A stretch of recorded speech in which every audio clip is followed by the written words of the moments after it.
जी, तो बच्चों मैंने बताया था कि ये इसमें से जो क्वेश्चन आता है वो सम टाइम आ जाता है कि prove that del H S यानी कि heat of sublimation is greater than heat of vaporization and the heat of vaporization is greater than heat of fusion.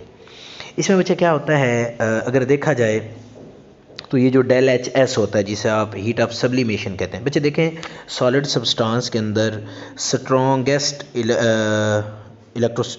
Strongest intermolecular forces होती हैं, यानी सबसे strong intermolecular forces solid substance के अंदर होती हैं। तो बच्चे देखें, जब आप हीट देते हैं सॉलिड सब्सटेंस को तो उसके जो मॉलिक्यूल्स हैं वो आपस में से ब्रेक होना शुरू हो जाते हैं। उनकी इंटरमॉलिक्यूलर फोर्सेस ब्रेक होने की वजह से वो मॉलिक्यूल एक दूसरे से सेपरेट होना शुरू हो जाते हैं। तो बच्चे देखें, जब आप किसी सॉलिड को लिक्विड में चेंज कर रहे होते हैं ना, उसमें एक slightly change in intermolecular force आता है, यानी कि उसमें आप ये नहीं कह सकते कि टोटली इंटरमॉलिक्यूलर फोर्सेस जो हैं वो ब्रेक हो जाती हैं, ऐसे नहीं होता। लेकिन देखें, अभी ये जो सब्लिमेशन का जो टॉपिक है इसके अंदर क्या होता है, आपने पीछे पढ़ा है कि इसमें सॉलिड सब्सटेंस को डायरेक्टली चेंज किया जाता है from solid state to gaseous state. तो इसमें बच्चे बेसिकली होता क्या है, इसका मतलब यह है कि सॉलिड सब्सटेंस के वो जो इंटरमॉलिक्यूलर फोर्सेस हैं इन बिटवीन द जो मॉलिक्यूल हैं जो कि इतनी स्ट्रॉन्ग हैं कि वो चीज़ सॉलिड स्टेट में है, उसको आपने इतनी हीट दी है कि वो मॉलिक्यूल आपस में इतना गैप कर गए हैं कि उनके मॉलिक्यूल्स की वो जो इंटरमॉलिक्यूलर फोर्सेस हैं वो टोटली ब्रेक हो गई हैं। इंटरमॉलिक्यूलर फोर्सेस ब्रेक होने की वजह से उनके मॉलिक्यूल्स में काफ़ी गैप आ गया है, वो बहुत दूर दूर चले गए हैं। मॉलिक्यूल्स में वो ब्रेक आने की वजह से, वो गैप आने की वजह से वो क्या हुए हैं कि वो सॉलिड सब्सटेंस जो है वो डायरेक्ट वेपर्स में चेंज हो गए हैं। तो बच्चे इसके लिए अलॉट ऑफ एनर्जी चाहिए जो कि सॉलिड सब्सटेंस को गैसियस सब्सटेंसेस के अंदर जो है वो क्या कर दे, कन्वर्ट कर दे। तो इसलिए हम कहते हैं कि जो डेल एच एस होती है यानी हीट ऑफ सब्लिमेशन वो ग्रेटर होती है, क्योंकि इसमें एक बहुत ज़्यादा एनर्जी चाहिए होती है जो कि सॉलिड सब्सटेंसेस के अंदर वो जो स्ट्रॉन्ग इंटरमॉलिक्यूलर फोर्सेस हैं उनको टोटली ब्रेक करवा के वो उसको क्या कर देती है, गैसियस स्टेट में कन्वर्ट कर देती है। अच्छा, इसके बाद आता है हीट ऑफ वेपोराइजेशन, यानी कि इसमें क्या होता है। तो इसमें बच्चे देखें, हीट ऑफ वेपोराइजेशन जिस तरह से पानी है, अब पानी के लिक्विड स्टेट में जब होता है तो उसमें नो डाउट हाइड्रोजन बॉन्डिंग होती है, तभी वो मॉलिक्यूल्स एक दूसरे के साथ अटैच हुए होते हैं और वो चीज़ लिक्विड स्टेट में होती है। लेकिन आपने इतनी हीट देनी होती है, इतनी ज़्यादा हीट देनी होती है कि वो मॉलिक्यूल्स एक दूसरे से अलग होना शुरू हो जाते हैं। मैं इसकी आपको थोड़ी सी इस तरह से अगर एग्जांपल दूं कि जिस तरह से अब पानी है वो 0 डिग्री सेल्सियस पे फ्रीज़ हुआ होता है, आप सिर्फ 0 से 4 डिग्री सेल्सियस तक लेके आते हैं, सिर्फ 4 डिग्री सेल्सियस आपने टेम्परेचर उसका अबव किया है, वो मेल्ट होना शुरू हो जाता है। यानी कि इतनी सी सिर्फ हीट चाहिए जो कि वो उसकी उस सॉलिड स्टेट से क्या करता है, लिक्विड में चेंज कर देता है। लेकिन अब पानी को वेपर्स में चेंज करने के लिए वैसे तो हर टेम्परेचर पे वेपोराइज हो रहा होता है, लेकिन अगर उसको वैसे टोटली वेपर्स में चेंज करने के लिए हमें उसका क्या करना पड़ता है, वो बॉइलिंग पॉइंट देना पड़ता है, तब वो वेपर्स में चेंज होता है। तो पानी का बॉइलिंग पॉइंट 100 डिग्री सेल्सियस है, तो आप अंदाज़ा लगाएं 4 डिग्री सेल्सियस से 100 डिग्री सेल्सियस का एक ह्यूज डिफरेंस इन टेम्परेचर है। यानी कि आपने इतना उसको टेम्परेचर इतना हीट अप किया है कि उसकी वो तमाम जो हाइड्रोजन बॉन्डिंग हैं जो कि in between the water molecule present हैं वो टोटली ब्रेक हो गई हैं, और वो वाटर जो है वो अपनी लिक्विड स्टेट से किस में चेंज हो रहा है जी, गैसियस स्टेट में चेंज हो रहा है। तो इस तरह से आप यानी कि समझ सकते हैं कि जो हीट ऑफ वेपोराइजेशन है इसका जो आप कह लें है अमाउंट या फिर इसकी जो मिकदार होती है, क्वांटिटी होती है, वो ज़्यादा होती है as compare to heat of fusion. Heat of fusion है क्या, ये अभी आप पीछे पढ़ गए हैं, जब 1 मोल ऑफ सब्सटेंस को आप क्या करते हैं, सॉलिड स्टेट से लिक्विड स्टेट में चेंज करते हैं।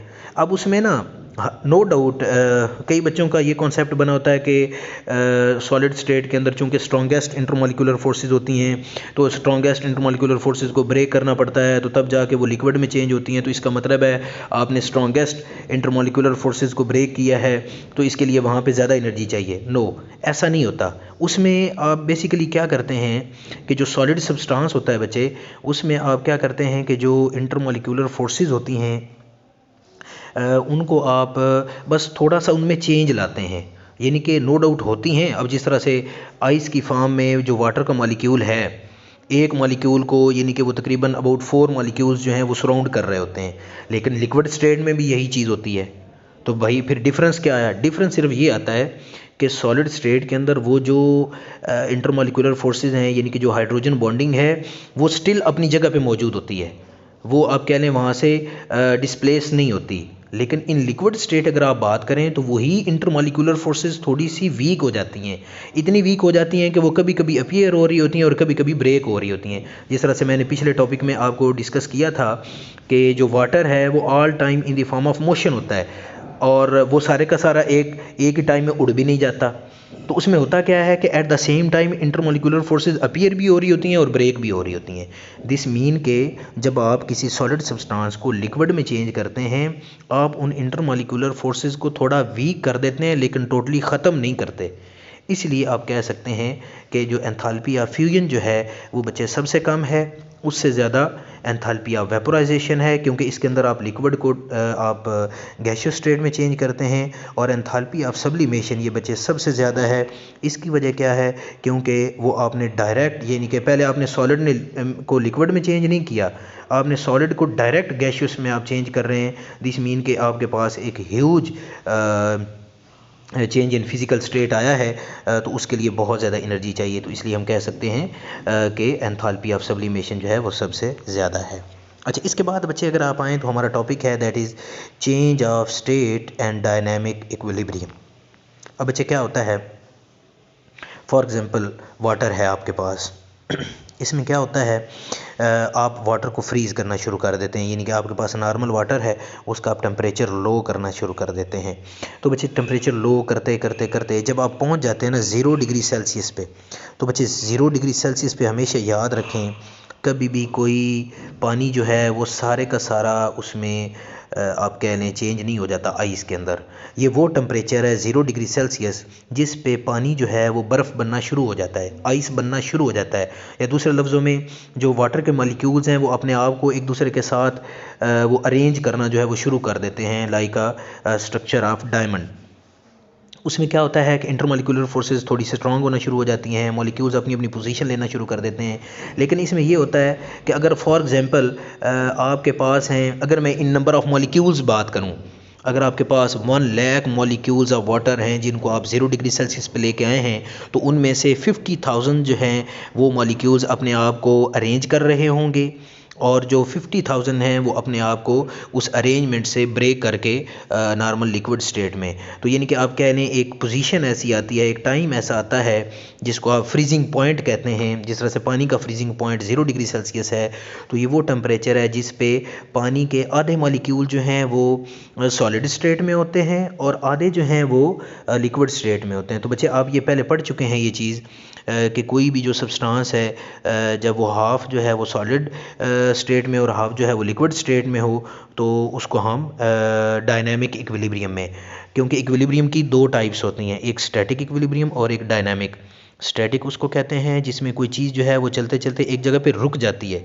तो बच्चे ये रुकता नहीं है, ये वाला जो प्रोसेस है जब बर्फ़ बनना शुरू होती है ना, तो इसमें कुछ molecule at the same time arrange होना वो कर रहे होते हैं अपने आप को अरेंज, और एट द सेम टाइम कुछ अरेंज हुए हुए जो हैं वो उनकी अरेंजमेंट ख़राब भी हो रही होती है। तो यानी कि जो जब बर्फ़ बनती है तो बच्चे बर्फ़ का तो टेम्परेचर माइनस में कहीं होता है, ये बात याद रखें।